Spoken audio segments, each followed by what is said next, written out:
So today I'm going to be telling the story of Teresa Ann Sullivan, also known as my mother. Teresa, I'm gonna refer to her as mom. My mom, she was born in, I believe, River Rouge, Michigan. She stayed there. She lived there until she was 10, and then her family, my grandparents, they moved to a house in Trenton, Michigan, which was a little bit of a nicer area than River Rouge. So once they got to River Rouge, she was in middle school. She went to middle school there. She played sports. She she liked basketball. She liked softball. You know, just did normal things teenage girls do. Then she went to high school. She did the same things, played basketball and softball. Was always hanging out with her little sister because they were around the same age. And then once she graduated high school, she just decided to start working. She didn't want to go to college, and I respect that. I didn't know if I wanted to go to college either. And I really only did because of sports. So, yeah. She didn't go to college. She started working. I think she met my dad when she was 22, 21 maybe. A couple years after high school. They got married like a year later and had me. Uh, then, when I was about 6 months old, my mom didn't want to put up with my dad's crap no more because he didn't really help with me. He always just was like playing video games and like going out to the bars and stuff with his friends when he had a newborn baby at home. So, why would he be doing that if he could be at home helping my mom? So, she left him, decided to go live with her parents, and said, cut the bull crap, just work every day. And she did. She was working every day. She had to drive down actually to River Rouge where she used to live. And that was about like a 25-30 minute drive from my grandparents' house. So that was always a hike for her. And then she had to go there every day, come home, take care of me.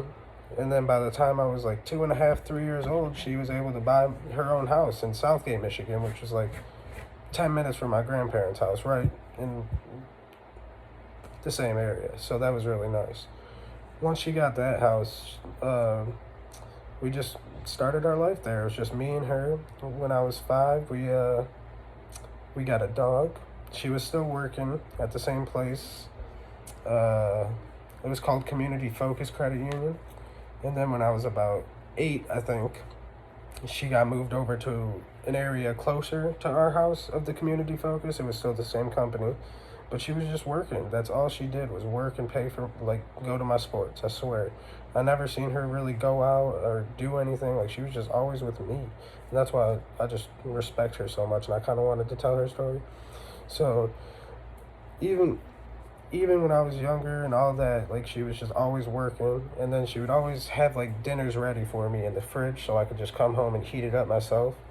So that she worked there until I was about 11, and by then I was in middle school, and then she finally took a risk to get a new job that paid better, and then she went to her old job and she was like, "Hey, I'm willing to not jump to this other company just yet if you are willing to pay me as much as them." And they declined, so she went to this other company and happened to actually like it a lot more.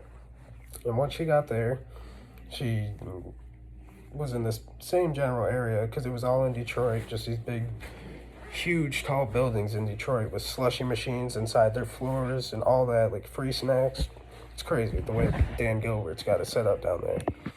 So she started working there and she absolutely loved it. She loved the people she worked with. She loved everything, and she was making good money. And she was able to pay for my sports, which was actually kind of hard at first because I had to have shoes, clothes, sports, food, all that. And she always wanted to keep me in name brand Nike mainly clothes. So I was respectful of her. And she had Nike for herself, but she was always like buying cheaper clothes for herself and always keeping me in the Nike. So I respected her a lot for that. I appreciate it so much. So after working at this job for like 5 or 6 years, I got closer to my high school days. And then I found out she had a boyfriend. And they kept dating all through high school. At first, I wasn't really okay with it. I was hurt because it was just me and my mom my whole life. It took some getting used to. And by the way, my dog had just passed away too, so it was hard. But once we got a couple more years down the road, it was my senior year of high school. She decided she wanted to move in with her boyfriend. That also took some getting used to, moving out of my childhood home in Southgate and moving to Riverview, which is where I actually went to high school my whole life, but I didn't live there. And